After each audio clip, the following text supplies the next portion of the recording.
Welcome to Uncaged. Today we're speaking with Kerim Kfuri. Kerim Kfuri is a leader in the supply chain industry, and he has a long history in the business. He's the president of the Atlas Network. He's also the co-host of the Supply and Demand Show.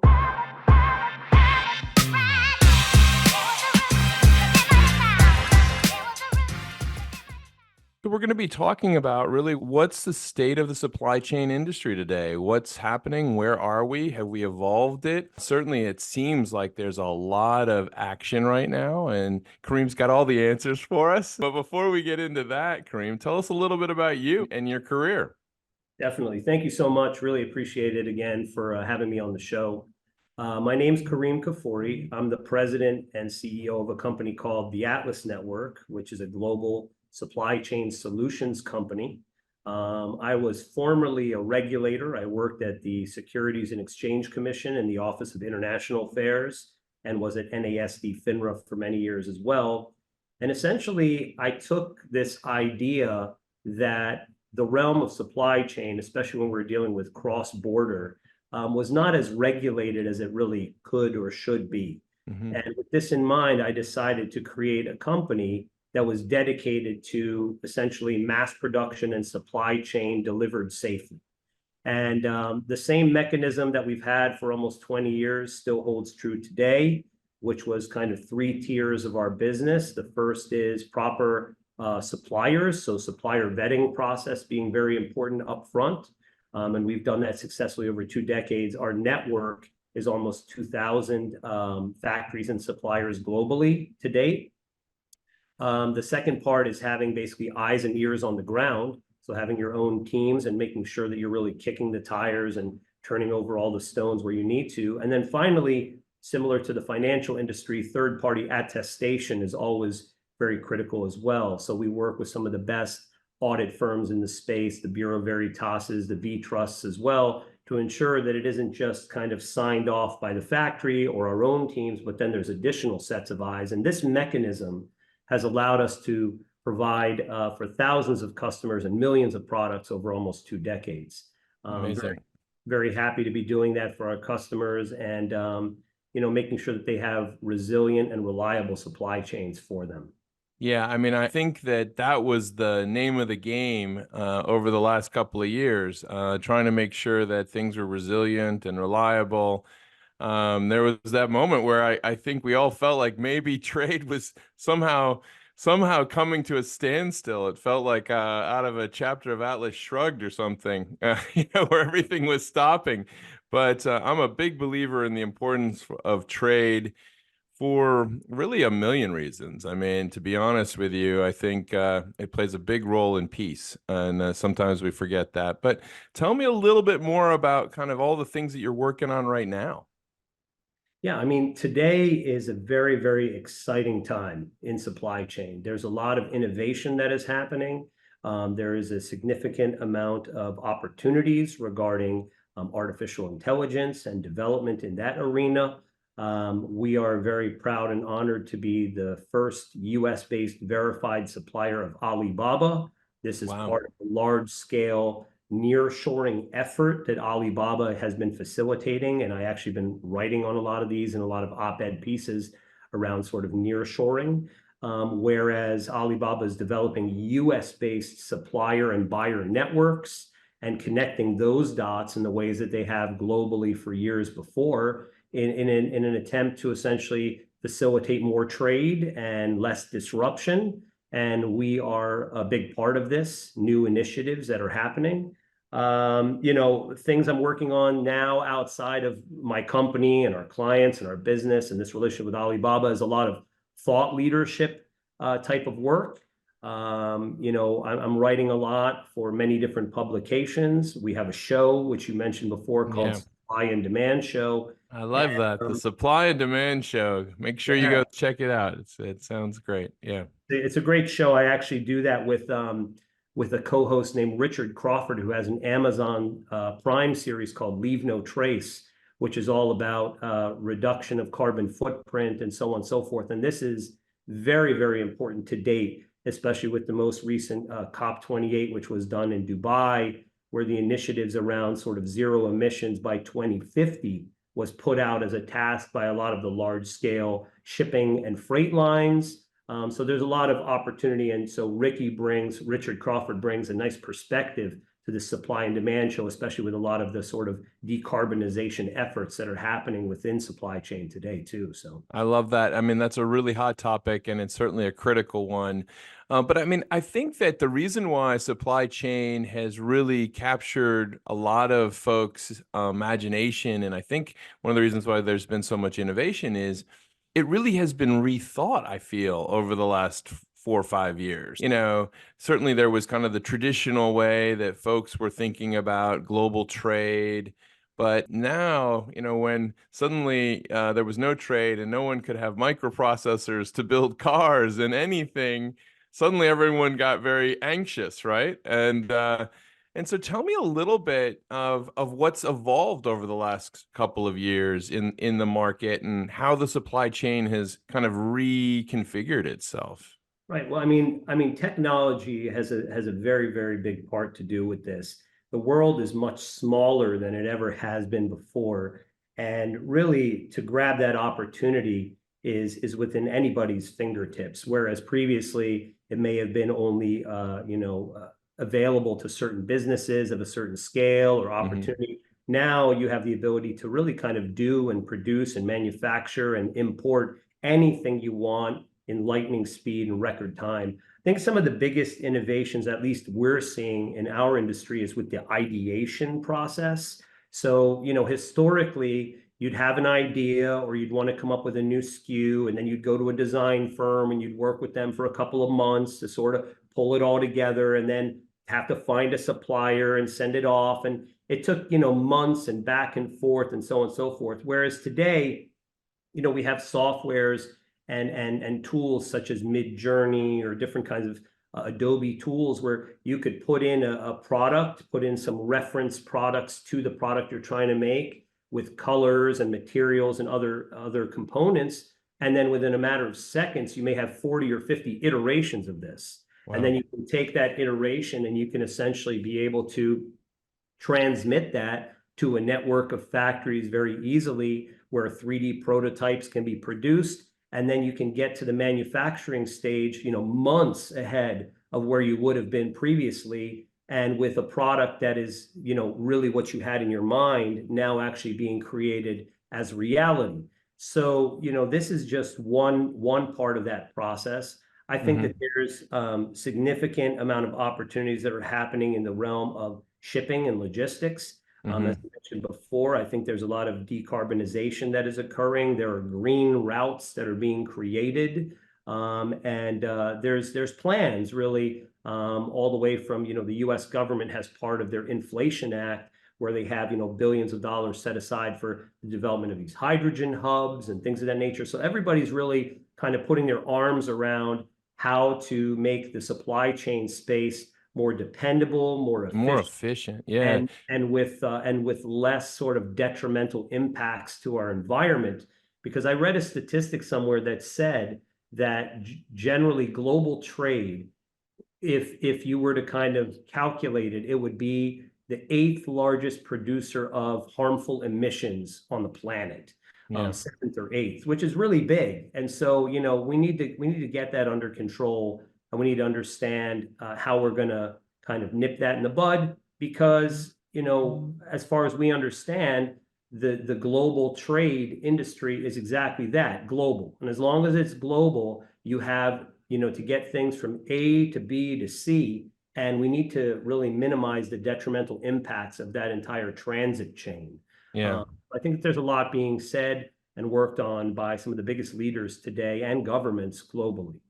Well, I mean, I'm imagining that over the next couple of years, we'll start to see maybe hydrogen powered boats that'll come out. It seems like that makes a ton of sense. But, on a personal anecdote, my son had an internship at a commodities broker, and he was put on the wheat desk.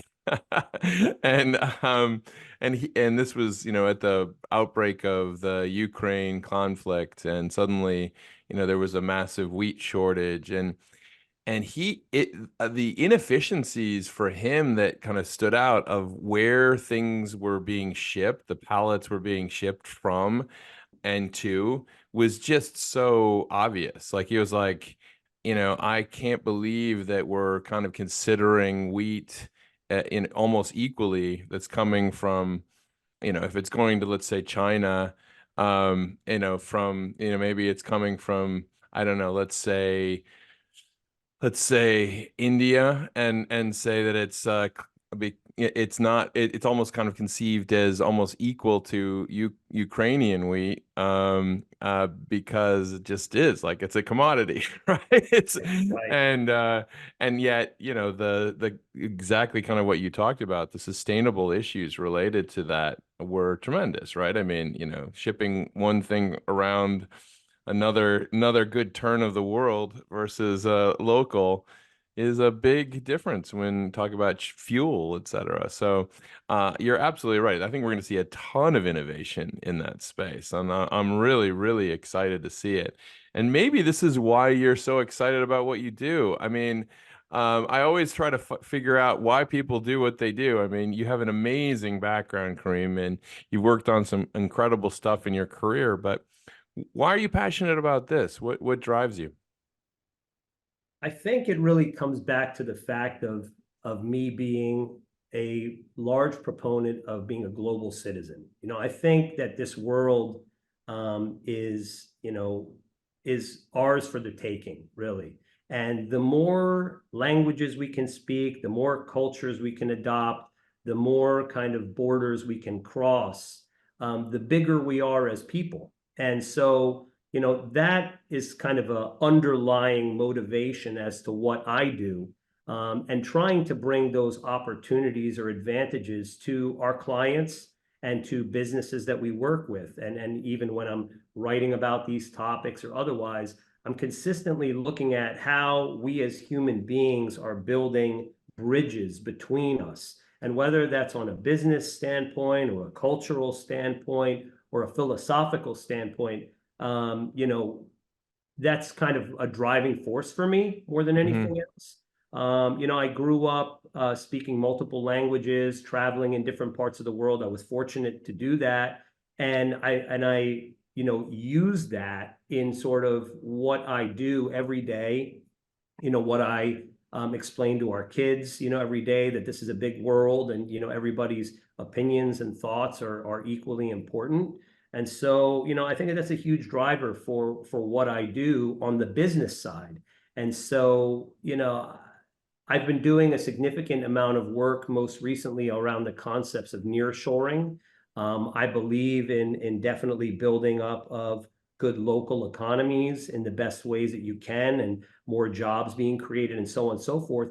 But I think where there's a large misnomer is that can't be done with the assistance of foreign countries, meaning that one large scale initiative that I've been seeing most recently is that China has been doing a significant amount of investing in the United States and in Hmm. building factories in the United States to then create jobs for Americans in the realm of manufacturing that then supports local government and reduces some of the issues of transit or supply chain disruptions. But Hmm. that's all about, again, being open to these ideas and being open to the concept that we can have the support of foreign nations and build up domestic economies. Yeah. And I mean, it's kind of interesting. I mean, it's not a new idea. I mean, I know that companies like Mercedes-Benz have factories. I think they have one in Alabama or something like that. That they've been making Toyota has huge Toyota in the factories 80s, all right? over all over Exactly. the country. They make their pickup trucks here. Yep. So I think it's pretty it should be kind of well accepted at this stage, but you'll have the bumps in the road every once in a while. True, true. Yeah, I mean, I think that that's really to your question, though. That's really what motivates me more than anything else. Really being able to feel as though the world can be, truly interconnected, and Hmm. through technology and through additional innovations and advancements that we're making as people and as societies, we're really bridging these gaps. Hmm. and in ways that, have never been seen before. And in the next, 5, 10, 20, 50 years would never have even been imagined. And so, I'm very excited about what's coming and what to Yeah. see, you know? Well, I mean, on that point, on in terms of what's coming, you alluded to some technologies that have been really in the spotlight over the last year, probably most notably artificial intelligence.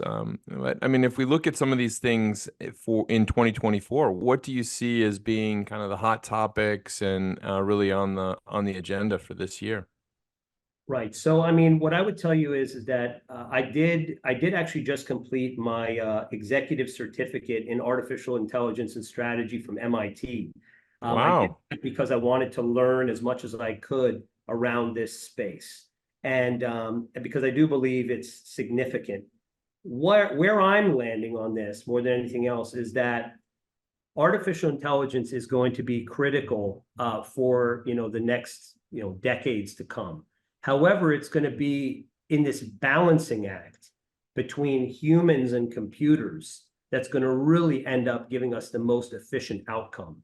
And that Hmm. where we have to be very careful is to just simply default to the idea that it's just all going to be solved by AI, or the computer is going to kind of do it for us. That Hmm. it's a symbiotic relationship between computers and humans that come together to basically produce the best outcome, and that some of the best innovations that we've ever had in human history, including the discovery of penicillin and some other big ones, all happened because of mistakes.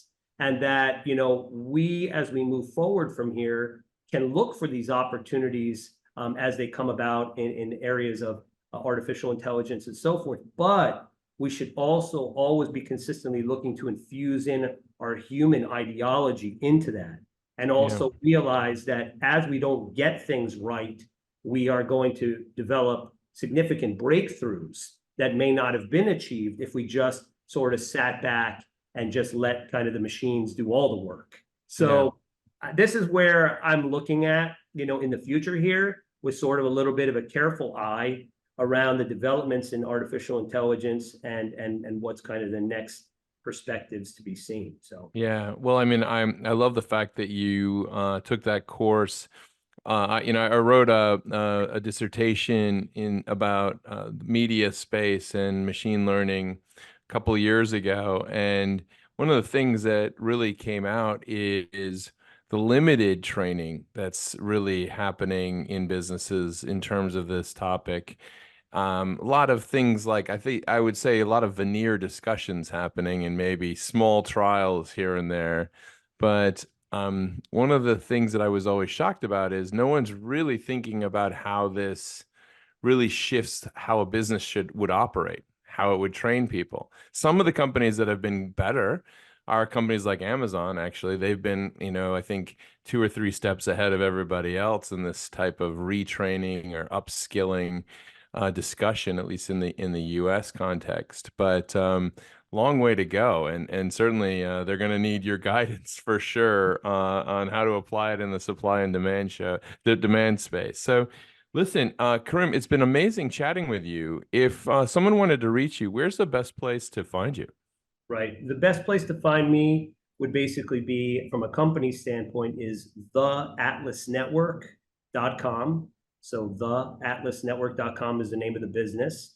And for anything else regarding thought leadership, or kind of what I'm doing regarding just general industry activities, would be on my LinkedIn page, which would basically be Kerim Kfuri at LinkedIn. And happy to speak with anybody. And again, really can't thank you enough for the opportunity to chat with you today. And looking Well, forward. Kareem, you have me thinking about all these kind of stories from my past. I mentioned to you up front that I'd lived in Hong Kong for a while, and good chunk of my friends there were all in the supply chain business. And I do remember one story of being out at dinner one night, and one of my friends looking at his phone, going, "Oh man." And we all asked him what happened. He said, "Oh, well, we lost, 14 pallets today in a storm." And you're kind of like, it was like one of those eye-opening moments where you realize that there's so many items that are moving back and forth and around, and we just don't kind of even have any sense of the complexity of the system. But certainly, I think it's moving forward and getting more optimized every day. Thank you so much for taking us through it. We've been speaking with Kerim Kfuri. He is the president of the Atlas Network. He's also the president of My Global Crosswalk, as well as the co-host of the Supply and Demand Show. Definitely check out the Supply and Demand Show if you're interested in learning more about what's happening in the supply chain industry.